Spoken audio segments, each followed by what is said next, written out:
Chronic disease has gone from 12.8% in our children in the 1980s to over 54% of our kids now. That's the greatest decline in human health that's ever been recorded. And people will say, how do you know it's not the pesticides sprayed all over our crops or the hormones in our beef or plastics or forever chemicals? But when we're talking about an autoimmune disease crisis, which is what's happening in America, shouldn't we look closest at the one product that's designed to alter our immune system for life? And we don't just inject it 1 time or 2 times or 10 times or 15 times or 20 times or 50 times. 72 times we are altering the immune system of our children with our vaccine program.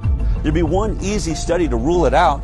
Compare vaccinated children to completely unvaccinated children. But we don't know because they've never done the study. It's the CDC's responsibility to do those studies, and they've been ordered again and again and again to do them, and they have refused. This is information that vaccine safety advocates want, and I'm not sure why it hasn't been done. What we would need is a scientist that the CDC could trust. They would have to be a passionately pro-vaccine, highly accredited group of scientists willing to do a super robust, retrospective, vaccinated versus unvaccinated comparative study. As fate would have it, Del met the head of infectious disease at Henry Ford Health System, Marcus Zervos. Dr. Zervos is the perfect epidemiologist for the study. He's incredibly pro-vaccine, and he's also used to being in high-profile cases because he was at the center of the Flint, Michigan water investigation. Dr. Zervos only agreed to do this study to prove us wrong. Del and I thought that was an excellent opportunity. We only had one request. Whatever the outcome, you publish it. He said, whatever the results, they get published. Would he stick to that promise if the results show that unvaccinated kids are healthier? Didn't know.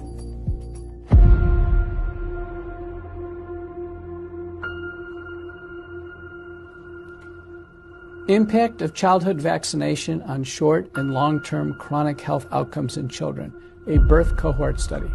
I've never seen this study before. 18,468 subjects.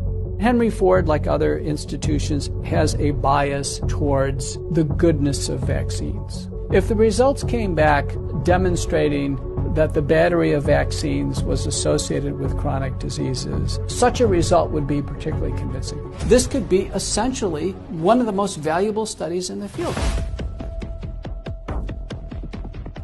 The vaccinated subjects were over 4 times more likely to have an asthma diagnosis. 600% more acute and chronic ear infections. 4.47 times the amount of speech disorders in the vaccinated compared to the unvaccinated. 5.5 times risk. 616% increase. Learning issues, developmental delays, speech delays, language delays. Amongst the unvaccinated group, there were 0.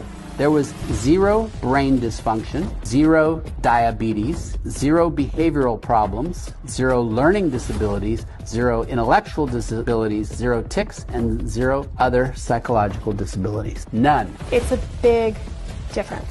Very important the study sees the light of day. This is devastating. This paper should have been rushed to publication on an emergency basis. We are systematically making kids sick, and not just a little bit sick. Very sick.